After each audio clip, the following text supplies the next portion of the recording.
আমি শেলি লাইফস্টাইলে শেলি বলছি। আমার ছেলের জন্মদিনের জন্য আমি একটু পায়েস রান্না করছি।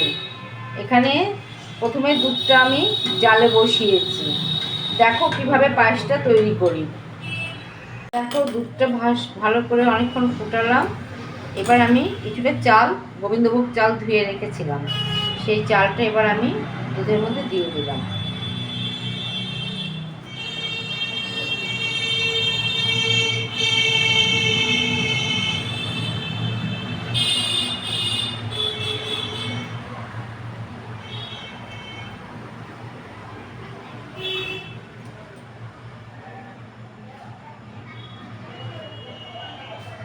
চালটা দিয়ে দিয়েছি। এবার আমি দেবো এর মধ্যে 1 চিমটি নুন। পায়েসের মধ্যে নুনটা দিতে হয়, কারণ হচ্ছে নুন আর মিষ্টির স্বাদটা তাহলে ভালো হয়। আমি ছেলের জন্মদিনে পায়েসটা আমি করি, কারণ আমাদের বাঙালিদের যতই যা হোক,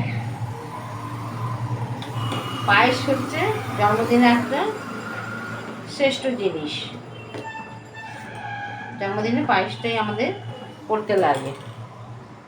এবার আমি এর মধ্যে দিয়ে দেবো 10 টাকা দামে গুঁড়ো দুধের প্যাকেট কেটে সেই দুধটা। 1 প্যাকেট দুধ দিয়েছি,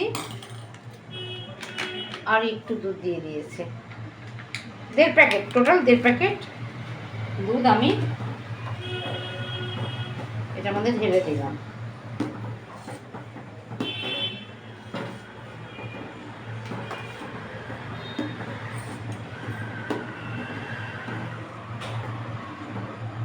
সেদ্ধ হতে আমি কটা কাজু আর কিশমিশ এর মধ্যে দিয়ে দিলাম। কিশমিশটা ভিজিয়ে রেখেছিলাম, কাজু আর কিশমিশটা দিয়ে দিলাম।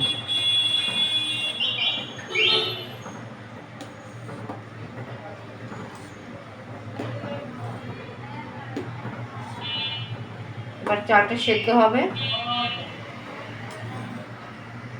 চালগুলো প্রায় সেদ্ধ হয়ে এসছে। এবার আমি এর মধ্যে একটু মিশ্রি দিয়ে দেবো। মিশ্রিগুলো বলতে সময় নেবে। আমি মিশ্রি দিয়ে আর পাটালি দিয়ে করি।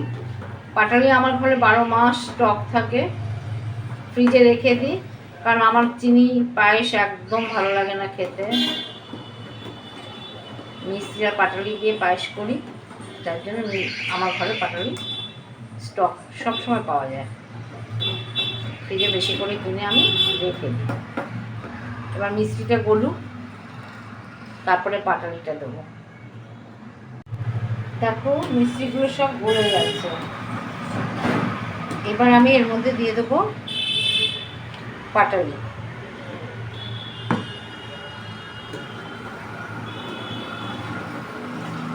পায়েসের রং না আসলে ভালো লাগে না পায়েস।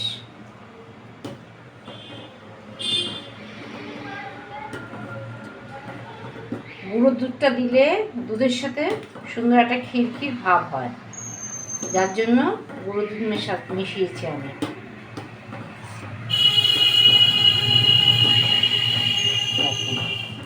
ঠিক আছে, কি সুন্দর কালারটা আস্তে আস্তে আসছে।